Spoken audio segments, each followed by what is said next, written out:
मित्रों नमस्कार। आपको मेरा कोटि कोटि सादर प्रणाम। मेरी कहानी और कथाओं में आपका हार्दिक स्वागत है। तो मित्रों, अब तक तो आपने सुना कि जीवों पर आपकी दया अपरंपार है, सो आप हम सबको भी ऐसा ही ज्ञान दीजिए कि जिससे हम इस सृष्टि कार्य के लिए आपकी सेवा कर सकें। तो आगे मैं आज आपको सुनाता हूँ कि भगवान के विराट रूप से जीवों की उत्पत्ति का वर्णन। श्री सुखदेव जी बोले, हे राजा परीक्षित, जब देवताओं ने उन नारायण भगवान से ऐसे कहा, तब उन अलग अलग स्थित महत्ववादिकों की वैसी गति देखकर ईश्वर ने अपनी काल संज्ञक शक्ति से उन 23 गणों को एक कर दिया, फिर स्वयं भी उनमें प्रविष्ट हो गए। तब उन 23 संज्ञक तत्वगणों ने अपनी माताओं से एक विराट पुरुष को उत्पन्न किया कि जिसने क्षुभित होकर संसार की रचना की, परंतु विराट रूप होने पर वह तत्व हजारों वर्ष तक जल में पड़ा रहा। फिर ज्ञान शक्ति और कर्म शक्ति, आत्मशक्ति वाले उस कर्म रूपी विराट ने अपनी चैतन्य शक्ति से एक और प्राण रूप क्रिया शक्ति से 10 तथा आध्यात्मिक भेद से अपने 3 विभाग किए, आत्मा, परमात्मा और विराट। इसमें भगवान का पहला अवतार हुआ कि जिससे सब प्राणियों का समुदाय प्रकट हुआ। फिर वह विराट पुरुष साध्यात्मक, साधिदेव और आदिभूत वेद से 3 प्रकार का हुआ कि जिसने प्राण, अपान, समान, उदान, व्यान, नाग, कूर्म, कृकल, देवदत्त और धनंजय इन 10 तत्वों को प्रकट किया।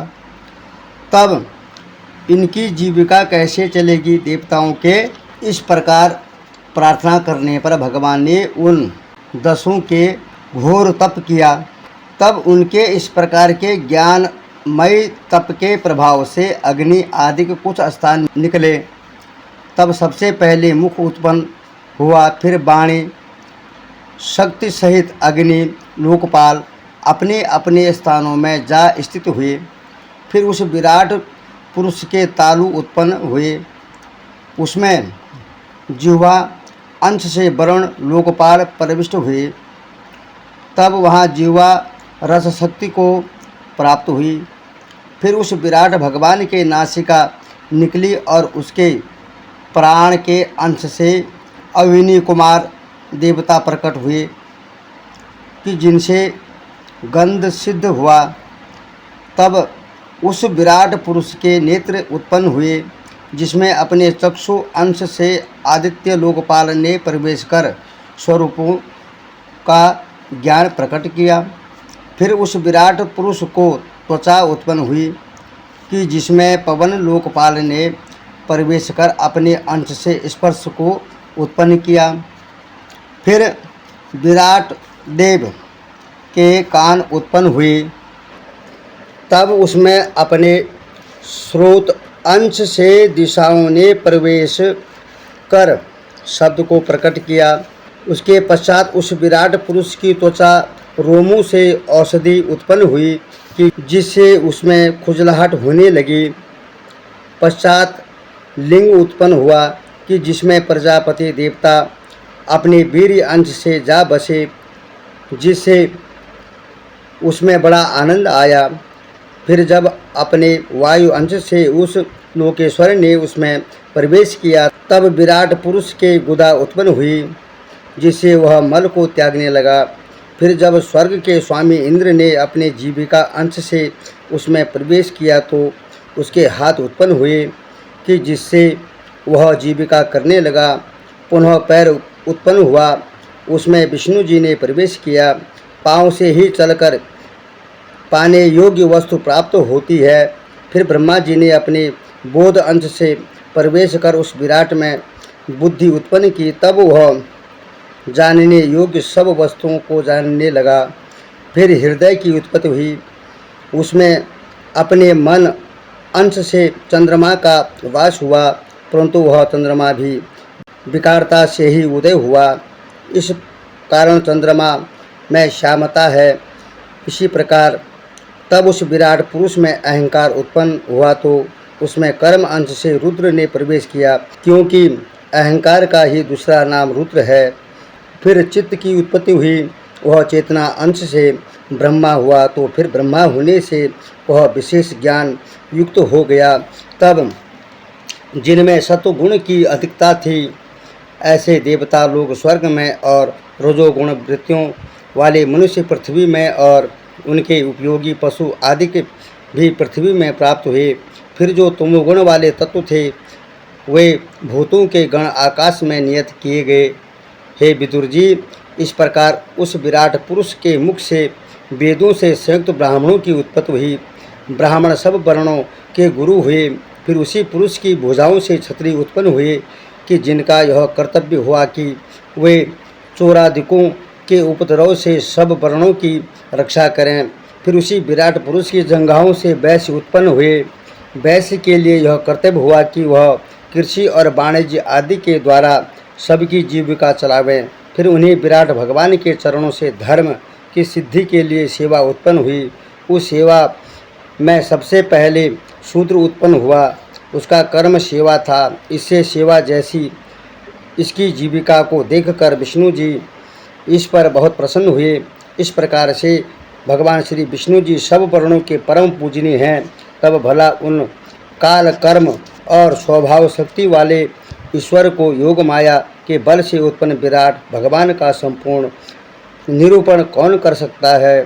तो भी जैसी मेरी बुद्धि है और जैसा मैंने सुना है, उसके अनुसार बिना कुछ और अन्य वार्ता के अपनी वाणी को पवित्र करने के लिए मैं भगवान श्री विष्णु जी का पावन चरित्र कहता हूँ, क्योंकि वाणी शक्ति को पाकर मनुष्य के लिए यह पहला कर्तव्य है कि वह यशस्वी में शिरोमणि भगवान श्री कृष्ण का योगासन करें। इस प्रकार कानों के पाने का यही उत्तम लाभ है कि वह भगवान विष्णु जी की कथा रूपी अमृत को सुने, क्योंकि भगवान विष्णु जी की कथा अपरंपार है और परम मनोहर तथा ज्ञान का भंडार है।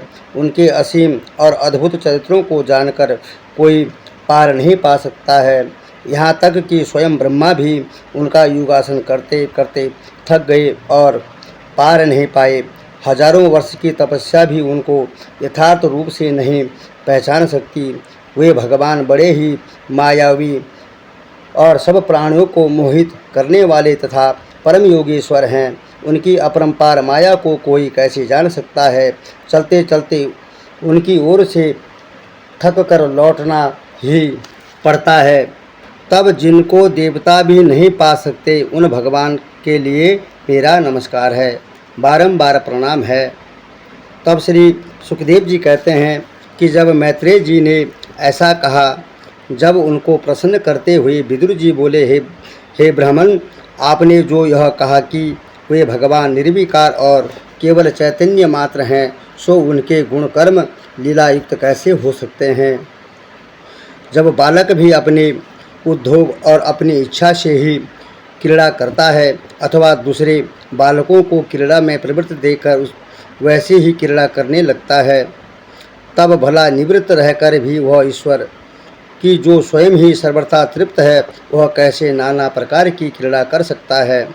फिर जब ये भगवान अपनी योग माया से इस संसार की रचना करते हैं और रक्षा करते हुए फिर वही अपनी सृष्टि का संहार भी करते हैं, तब तो यह उनका अज्ञान ही हुआ। जब वे इतने बड़े ज्ञानी हैं कि देश काल अवस्था स्वतः और दूसरे से भी उनका ज्ञान नष्ट नहीं हो सकता, तब वे ऐसा ज्ञान युक्त कार्य कैसे कर सकते हैं। फिर जब वह एक ही ईश्वर सब शरीर में स्थित है, तो वह अपने कर्मों से सब जीवों को सुख ही क्यों नहीं पहुंचता। जहाँ लोग दुखी क्यों रहते हैं, इस अज्ञान संकट से भी तो मेरा मन बड़ा दुखित हो रहा है। हे विद्वान, आप मेरे इस मानसिक दुख को दूर कीजिए। तब श्री सुखदेव जी कहते हैं कि जब तत्वों को जानने की इच्छा वाले विदुर जी ने मैत्रेय जी से ऐसा कहा, तब वह महात्मा ने आश्चर्य प्रकट करते हुए कहा, हे साधो, यह भगवान की माया ही है, इसमें तर्क करना वृथा है। तुम जो शारीरिक सुख दुख को कहते हो सो यह तो जीव का यह धर्म है, इससे ईश्वर का क्या संबंध है। परंतु जो तुम दुखों की निवृत्ति की उपाय पूछते हो तो सुनो। इसके लिए यदि जीव भगवान का भजन करता रहे तो धीरे धीरे उसके सभी दुख दूर हो जाते हैं, और जब परमात्मा भगवान श्री विष्णु जी में इंद्रियां निश्चल होकर लग जाती हैं तब जीव के सारे क्लेश वैसे ही नाश हो जाते हैं जैसे स्वप्न में दुख रहा और जागृत होते ही नष्ट हो गया। इस प्रकार भगवान श्री विष्णु जी का योगासन करने सुनने से जीव के सारे दुख मिट जाते हैं। देखो ना, उनके चरणार बिंदुओं की धूलि सेवन करने से मुझे क्या आनंद आ गया जिसका वर्णन नहीं हो सकता। मैत्रेय जी के ऐसा कहने पर विदुर जी बोले, हे भगवान, बस करें, आपके इतने ही कथन से मेरा संदेह नष्ट हो गया है। परंतु आप पहले यह बतलाइए कि इस जीव का बंध और मोक्ष कैसे होगा। ये दोनों मार्ग भी मुझे कभी कभी उलझनों में डाल देते हैं, तो आप मुझे बताने की कृपा करें। आपने अभी जो यह कहा कि सुख दुख जीव का धर्म है, ईश्वर का नहीं, यह मुझे बहुत ठीक जान पड़ा। वास्तव में देह आदि प्रपंच का मूल अपने अज्ञान के सिवा और कुछ नहीं है। वह स्वप्न और जागृत का उदाहरण है।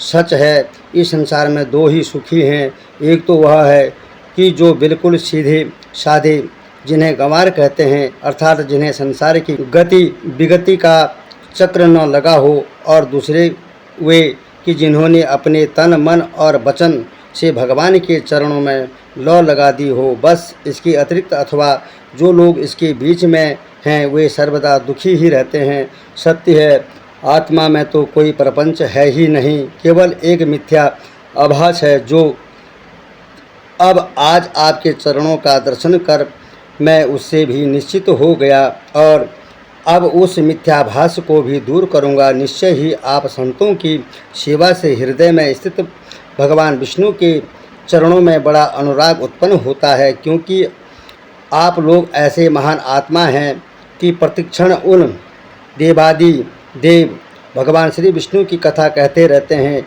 यदि आप जैसे महात्मा का दर्शन हो जाए तो जानो सारे दुख दूर हो जाएं। हे भगवान, उधर जो आपने यह कहा कि परमात्मा ने पहले विराट पुरुष को प्रकट किया और उसमें स्वयं प्रविष्ट हो गए तथा वही विराट पुरुष आदि पुरुष भी हैं, यह तो हम समझ गए।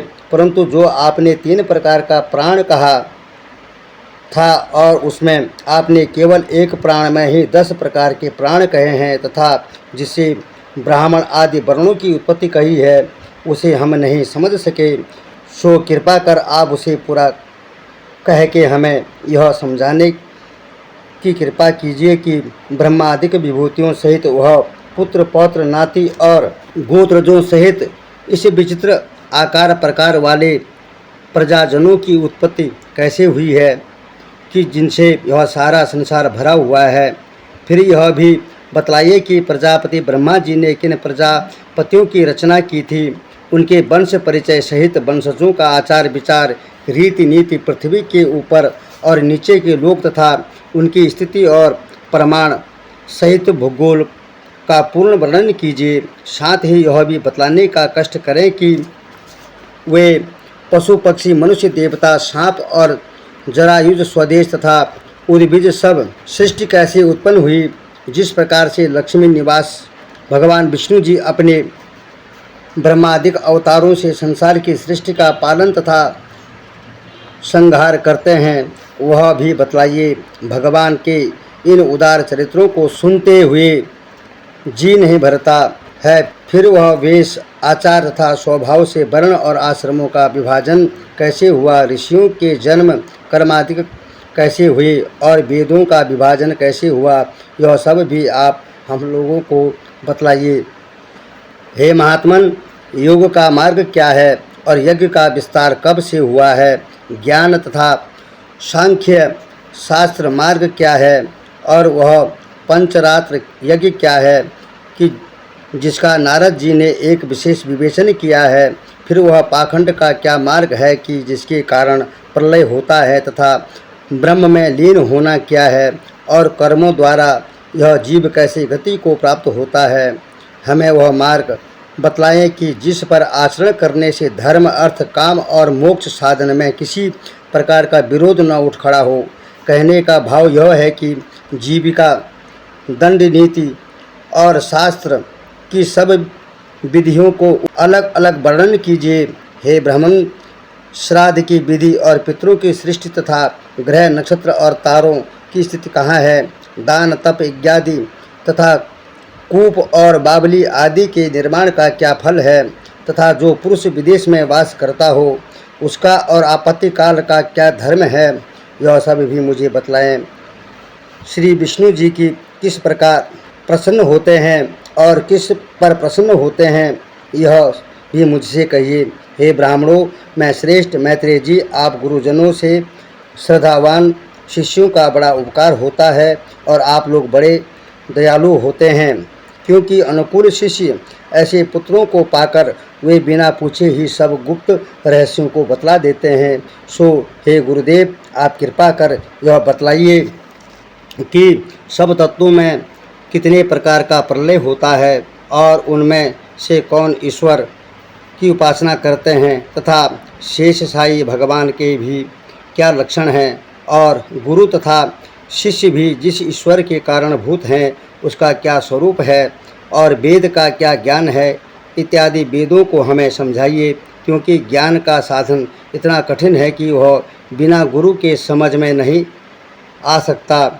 श्री सुखदेव जी बोले कि जब कौरवों में मुख्य विदुर जी ने मैत्रेय जी से ऐसे पूछा तब मैत्रेय जी बहुत प्रसन्न होकर उनसे हंसते हुए इस प्रकार से कहा। मैत्रेय जी बोले, हे विदुर जी, आपके पूर्वजों में महाराज गुरु बड़े धर्मात्मा राजा थे। यह उन्हीं का पुण्य है कि आज तुम्हारे और धर्मराज जैसे धर्मशील पुरुष संसार की शोभा बढ़ा रहे हैं। हे साधो, तुम श्री कृष्ण जी के परम भक्त और उनकी कीर्ति एवं उनके द्वारा निर्दिष्ट धर्म को बढ़ाने वाले परम ज्ञानी हो, फिर भी जो तुम मुझसे पूछते हो उसके अनुसार लोक कल्याण की दृष्टि से मुझे उपदेश करना ही चाहिए। इस कारण मैं तुम्हें महाभागवत नामक पुराण सुनाता हूँ कि जिसे साक्षात शेष भगवान ने सनकादिक ऋषियों से कहा है। इनके सुनने से संसारिक मनुष्यों का दुख दूर हो जाएगा। भगवान शेष जी का प्रताप तो क्या कहा जाए। उनके हजारों किरीटों में जड़े हुए उत्तम रत्नों से हजारों फण चमका करते हैं। सनकादि मुनि गंगा जल से भीगी हुई अपनी जटा उनके चरणों पर हर समय रखे रहते थे और शेष भगवान के चरण कमल को स्पर्श करते रहते हैं। हजारों नाग कन्याएं उन्हें हर समय घेरे रहती हैं। वे सभी पति की इच्छा वाली कन्याएं प्रेम सहित उन्हें अनेक प्रकार के उपहारों से हर समय पूजती रहती हैं। तब एक समय उन सनकादिक मुनियों में श्रेष्ठ निवृत्ति धर्मपरायण सनत कुमार जी ने शेष जी से ऐसे ही अनेक प्रश्न किए जैसा तुम मुझसे पूछते हो। तब शेष जी ने यही महाभागवत पुराण उन्हें सुनाया। फिर सनत कुमार जी ने सांख्यायन से कहा। सांख्यायन ने हमारे गुरु पराशर जी तथा बृहस्पति से कहा। तब पराशर जी ने मुझसे कहा, और अब मैं तुम्हारे जैसे अनुमागी तथा श्रद्धालु भक्त को पाकर उसी पुराण को तुमसे कहता हूँ। जब यह संसार एकारण में मग्न हो गया तब चैतन्य शक्तिमान श्री नारायण ने नेत्रों की मूंद लिया और स्वप्न के आनंद में निमग्न हो शेष शैया पर सो गए। तब समस्त महाभूत उनके एक ही शरीर में उसी प्रकार स्थित थे कि जैसे काष्ठ में अग्नि छिपी रहती है। वे भगवान हजार चतुर्युगों तथा जल में सोते रहे। जब कितने ही दिन पश्चात उन्होंने आँख खोलकर देखा तो काल शक्ति की प्रेरणावश उन्हें एक अपने ही में समस्त लोकांतर स्थिरता से दिखाई पड़े। सारा समुदाय उनकी आराधना में लगा हुआ था।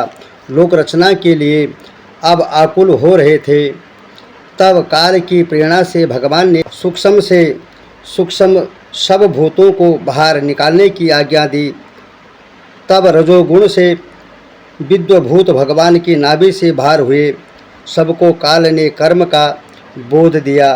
फिर तो एक बड़े प्रकाश के साथ भगवान की नाभि से एक कमल निकला। सूर्य का सा प्रकाश होने लगा। विष्णु जी भी उसी कमल में प्रवेश कर गए। फिर कालवश वही वेदमय ब्रह्मा हुए। उन्हीं को स्वयंभू कहा जाता है। तब कमल की उन्हीं पंखुड़ियों पर बैठे हुए ब्रह्मा ने जो अपनी ग्रीवा को घुमाया तो उससे वे 4 मुख वाले हो गए। वही 4 दिशाएं हुई, परंतु उस समय तक भी ब्रह्मा में कोई अहम भाव न आया था, जिसके कारण वे अपने तथा लोक तत्व से भी अनभिज्ञ रहकर यूँ ही पड़े रहे। कुछ दिन पश्चात जब काल शक्ति ने विवश किया, तब वे कुछ विचारशील होकर फिर उसी कमल नाभि में होकर जल में उतर गए। जल में जाकर उन्होंने कमल के मूल को ढूंढा, पर बहुत खोजने पर भी न पा सके। परंतु उन्होंने खोजना बंद न किया, खोजते ही रह गए। खोजते खोजते जब ब्रह्मा का बहुत समय व्यतीत हो गया और उस कमल मूल का उन्हें कुछ पता न लग सका, तब वे निराश होकर फिर अपने स्थान में आ बैठे। श्वास पर उन्होंने विजय प्राप्त कर ली और समाधिस्थ हो गए। 100 वर्ष तक वे योगाभ्यास में लीन रहे। 100 वर्ष के पश्चात उनके हृदय में प्रकाश हुआ। उन्होंने परमात्मा के उस रूप का दर्शन किया कि जो पहले कभी नहीं देखा। तब उन्हें दिखलाई पड़ा कि शेष रूपी सैया पर एक कोई दिव्य पुरुष सोया हुआ है और उसके सिर पर शेष जी की सहस्त्रों फण छत्र के रूप में लटके हुए हैं। वहाँ एक ऐसा दिव्य प्रकाश हो रहा है कि जिससे अंधकार का नाम तक नहीं है। सैया पर पड़ा हुआ पुरुष अद्भुत स्वरूपवान है। उसके गले में रत्नों की माला पड़ी हुई है, अद्भुत चमक रही है। पुष्पों की माला भी शोभामान थी, परंतु यह सभी शोभाएं उस पुरुष की शोभा के आगे क्षीण थी कि जो सैया पर पड़ा हुआ था। इसकी शोभा के आगे मरकतमणि पर्वत की शोभा क्षीण हो रही थी। ब्रह्मा जी ने देखा कि बाँसों लंबी उनकी लंबी भुजाएं और वृक्ष के जैसे पैर थे, इसी प्रकार इसका शरीर भी बहुत लंबा था। वह अपने समस्त शरीर में यथोचित स्थानों पर विचित्र दिव्य आभूषण और वस्त्र धारण किए थे। यदि कोई ऐसे पुरुष का शुद्ध वेदोक्त मंत्रों द्वारा पूजन करे तो अवश्य ही उसके मनोरथ पूर्ण हो जाएं। भगवान का यह स्वरूप बड़ा ही दयालु और कामनाओं को पूर्ण करने वाला है। जो भगवान के इन शोभा संपन्न चरणों की उपासना करते हैं, उसके सब मनोरथ पूर्ण हो जाते हैं, क्योंकि वह पुरुष अनुपम, दर्शनीय और सर्वशक्ति संपन्न है। उसकी उंगलियों के नख में चंद्रमा का सा प्रकाश है और उसके मुख की मुस्कान मात्र से लोगों का दुख दूर हो जाता है। चमकती हुई सुंदर नासिका और भावों की शोभा तथा होठों की लालिमा तो कहते ही नहीं बनती। जो जन भगवान के इस दीप्तिमान मुख और रूप की पूजा करते हैं, भगवान उनके सभी मनोरथों को पूर्ण करते हैं। हे विदुर जी, वे भगवान कदम्ब के सर के समान पीत वस्त्र धारण किए हुए, कटी में शूद्र घंटिकाओं से शोभित हो रहे हैं। उनके वक्ष स्थल में श्री वत्स का चिन्ह और दामी हार शोभयामान हो रहा है। उनके भुजदंडों में बहुमूल्य जड़ाऊ बाजूबंद पड़ा हुआ है। उनकी ये भुजाएं ही हजारों शाखाओं के समान हैं तथा उनके कटे प्रदेश में ही चराचर जगत का निवास है। शेष के हजारों क्रीट ही उस पर्वत के सुवर्ण शिखर हैं। कौस्तुभमणि उस पर्वत के भीतर का रत्न है। तब हे विदुर जी, उसी समय संसार के रचने वाले ब्रह्मा जी ने उस नाभि रूपी तड़ागों को देखा कि जिससे कमल उत्पन्न हुआ था और जिस कमल से वे स्वयं उत्पन्न हुए थे। ऐसा देखते ही एक के बाद दूसरा और दूसरे के बाद तीसरा जल, पवन तथा आकाश आदि सब तत्व दिखलाई पड़ने लगे। तब सृष्टि रचना करने के विचार से ब्रह्मा जी उस ईश्वर की स्तुति करने लगे। तो मित्रों, आज की कथा यहीं पर संपन्न करते हैं। और तब तक के लिए आज्ञा। और आपको मेरी कथा और कहानी कैसी लगी ज़रूर कमेंट में ज़रूर लिखिए। जय जय श्री राधे कृष्णा। ओम नमो भगवते वासुदेवाय।